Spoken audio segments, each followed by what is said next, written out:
Police brutality has been going on for such a long time in the black community. So it's sad that it's 2016 and it's still happening. I think that's the part that it like hurts. And I was talking to one of my good friends. It's like you get real hopeless because it's like if I put this on camera that something's happening, they still need statistics and points and graphs and pie charts and Venn diagrams on what's going on and how obviously it's our fault for what we do. And it's sickening and it's saddening. And then they wonder why we do what we do. It don't make no sense. We're just the byproduct. Everything has a reaction. Every single thing that happens has a reaction. So what we doing with this protest and everything is the beginning stages. And then we have to boycott and then everything else is gonna happen. But history always repeats itself. And by that I mean everything that's happening has already happened, right? So people getting killed by cops, getting beat by cops has already happened, right? So we need that to happen in the movement, just like we need riots, because they had riots back in the day. We're not gonna sit around and act like this is the first time people was rioting in Baltimore. It's not. People was rioting they were rioting back with Malcolm X and Martin Luther King was rocking around. So it's all a part of the movement to stop this. And I don't think people understand how much injustice is happening. I think because they don't see it that it doesn't happen. It's kind of like out of sight, out of mind, but it's really not. They don't want to know. So that whole police brutality is going to end when police officers stop police brutality. It's going to end when a police officer pulls over and checks somebody for disrespecting someone. Like, I really want my people to understand their rights when they get pulled over, because I don't think they understand. If you're walking around and a cop says you fit the description of someone and they say, let me see your ID, you have to give them your ID and then say, are you being detained? If you say that and they say yes, sit still because you're being detained. If they say you're not being detained, you say, officer, am I free to go? And they say yes, leave. In Washington, D.C., the District of Columbia, you can record somebody without their knowledge. So you don't have to tell a police officer you're a recorder them. Know your rights and stand up for yourself and understand that you do have a right to due process. It doesn't make any sense for all this to keep happening and everybody just like, well, if they just would have did what the officer said, that wouldn't be in that situation. But it's like, if I'm having a bad day and the officer's having a bad day, that mean I get to get shot? No. That mean I get to get my ass beat? No. So it's an ending. It's a cycle. It just keep going around and going around because don't nobody want to stand up and be like, this is wrong, this ain't right. So that's how I feel.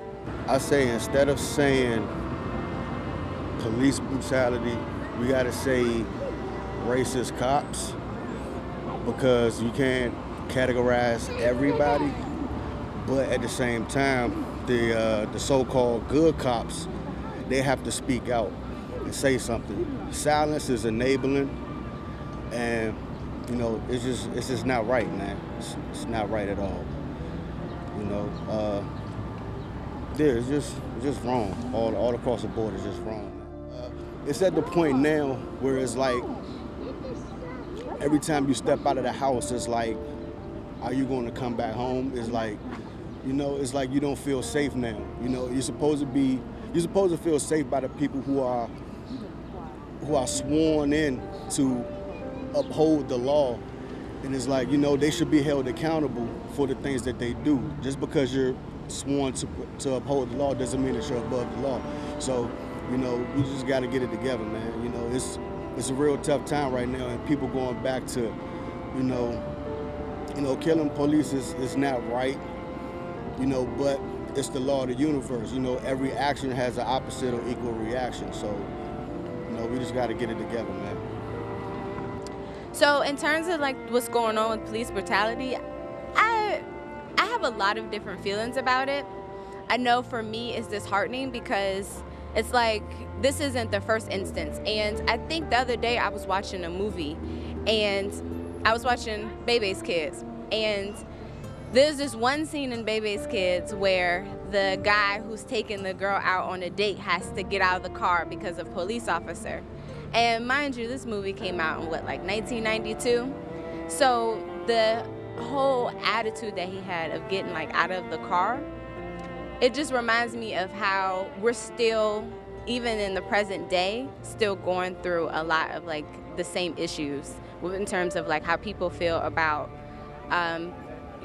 people of color, the fear that they have about police officers. And I think with how I feel about it, I'm confused because I don't necessarily know what's a solution for it. Because we march, people go out and protest, they march, and our voices are heard, but they're not heard to the same extreme of finding a real solution about the issue. So,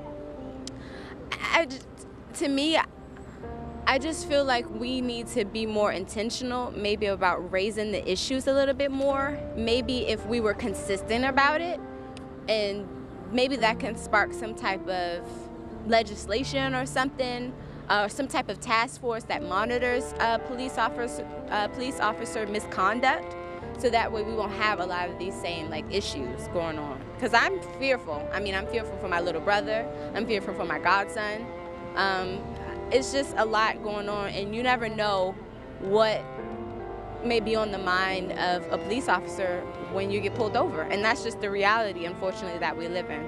Black Lives Matter versus any other hashtag matters is pretty much letting you know how they feel about us, that we a joke, right?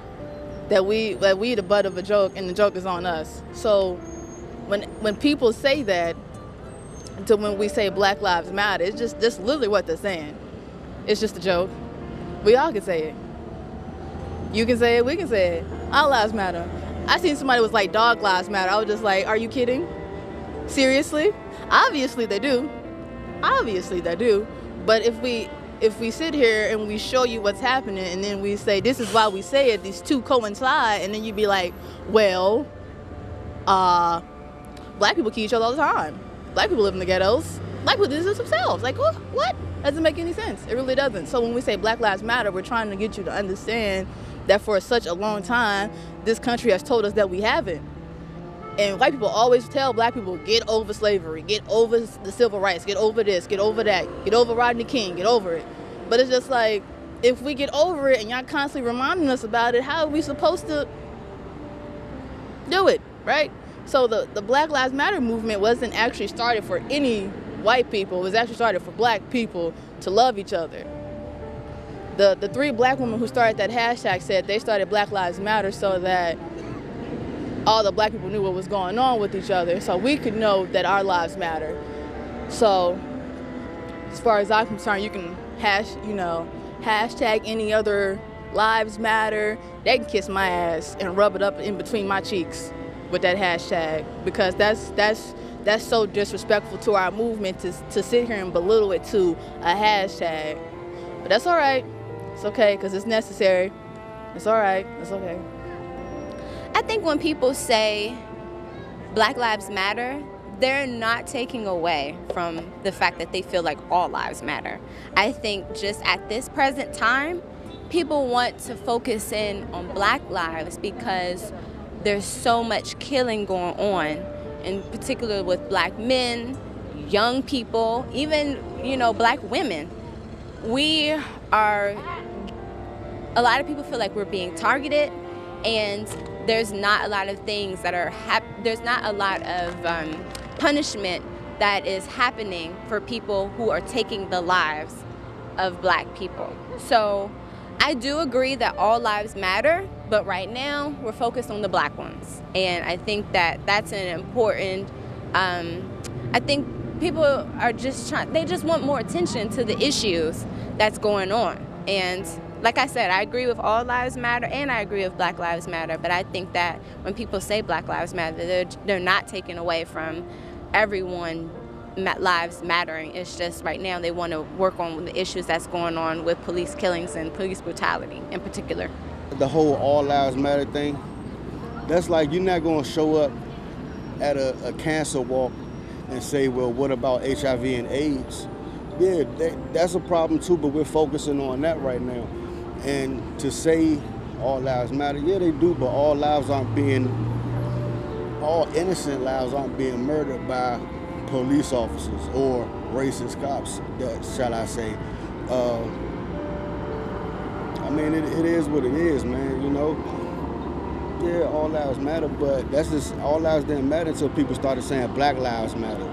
So I look at it as when they say all lives matter, they look at it and they're like, we're complaining again, but at the same time, they're not the ones who are being, you know, murdered when they're unarmed and, you know, complying with the law and complying with law enforcement. Well, obviously, nobody likes being mistreated.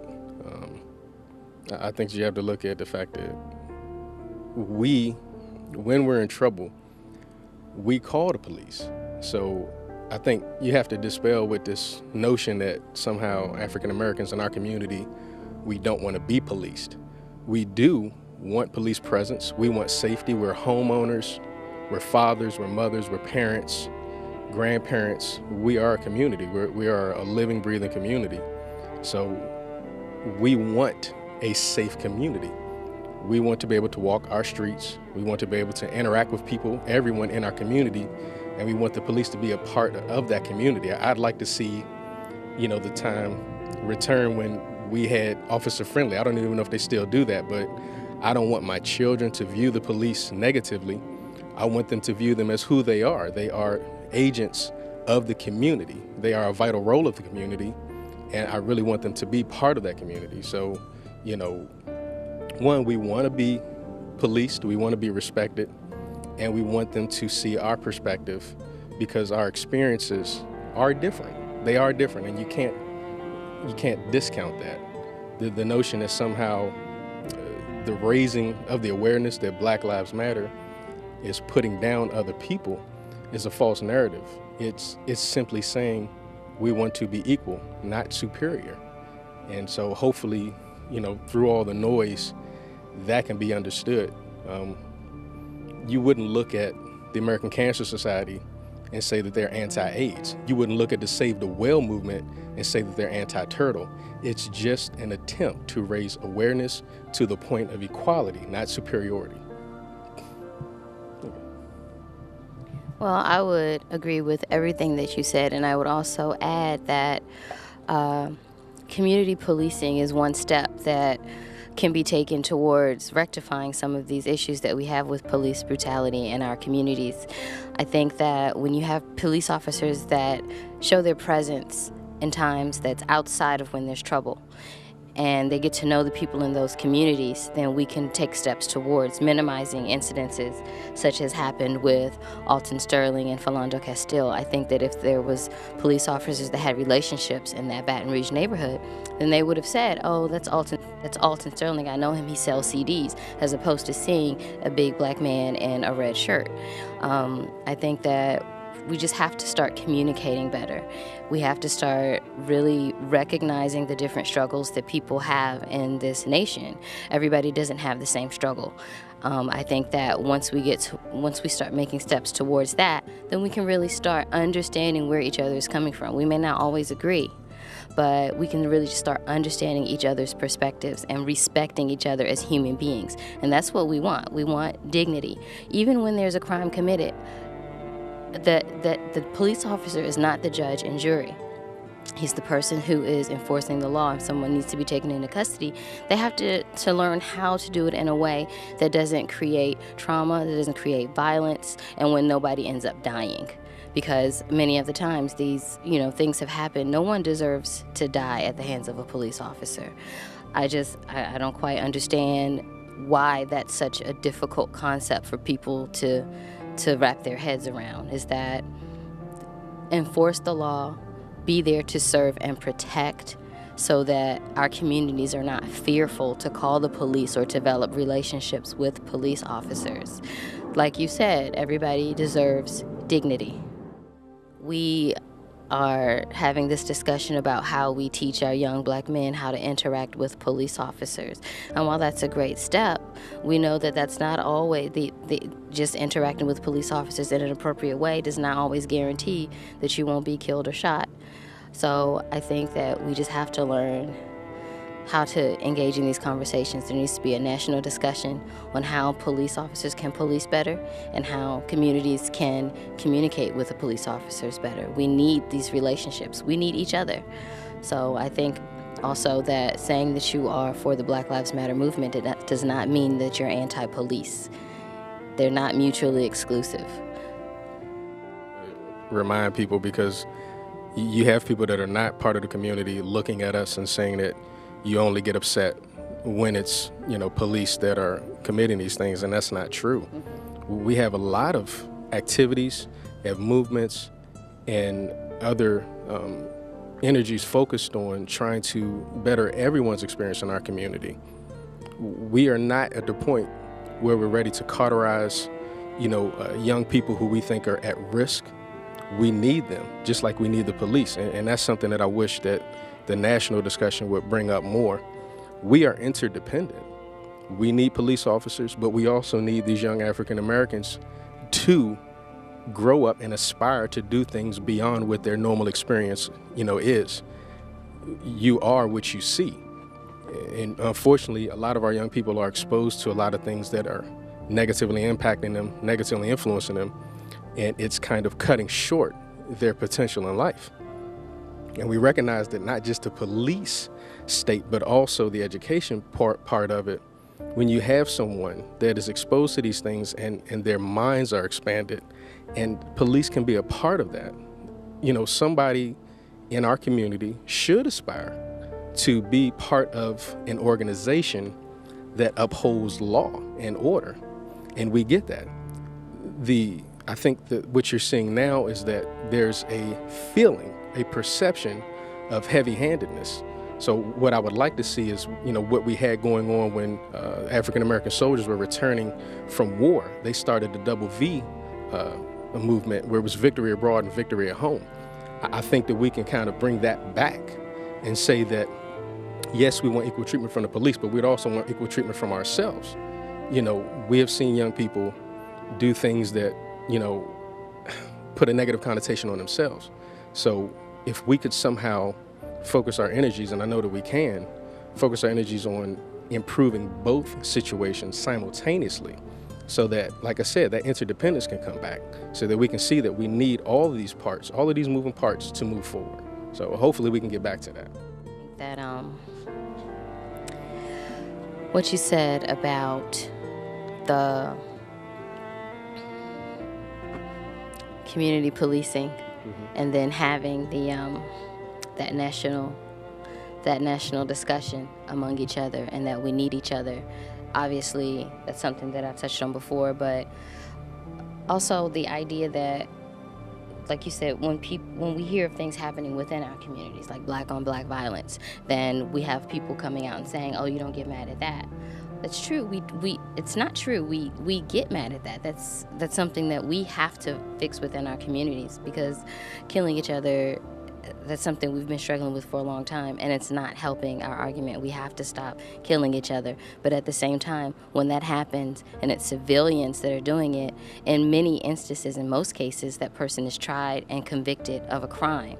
What's happening with the police officers is that they're not policing themselves. So things are happening. Young men are being shot and killed, and there's no consequence for that action. So it makes us feel like we aren't valued. You can just do whatever you say is, we have to take their word against whatever the victim's is. That person is dead now, so they don't always have a voice. I think now with the having cell phone videos, that's kind of helping the argument.